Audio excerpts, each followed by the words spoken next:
invoke the freedom of speech when the one who's transgressing it is the state. And that has to be clear, no? Kasi minsan, iniisip ng tao, freedom of speech, absolutely, sasabihin ko yung gusto ko, kahit when it affects an individual person. But the thing, it doesn't apply to that eh. Although, coming yung exceptions, kasi people in politics have no right to be offended.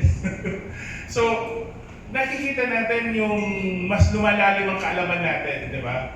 Kasi ang pwede lang mag-infringe ng freedom of speech is the state.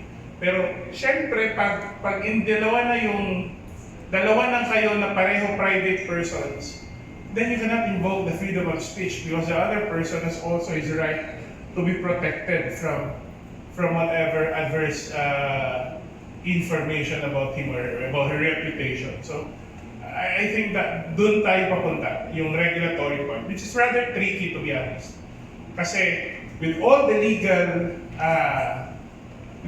concepts and regulations that we have to clarify, you have to take cognizance of the fact that the technology that we're using actually changes, accelerated yung growth ng technology na meron tayo. Sino ba naman nag-iisip that your computer can be in your pocket, di ba? Yung iPhone mo, mas powerful pa yan kaysa Windows 2000 mo many decades ago, di ba? So that is also a point of consideration when creating regulations for all this. Kasi I was also part of the group drafting the bill for the AI framework, and that has been a consideration na how do we develop a framework for a technology that seems to change or seems to accelerate every 6 months or every few months, di ba?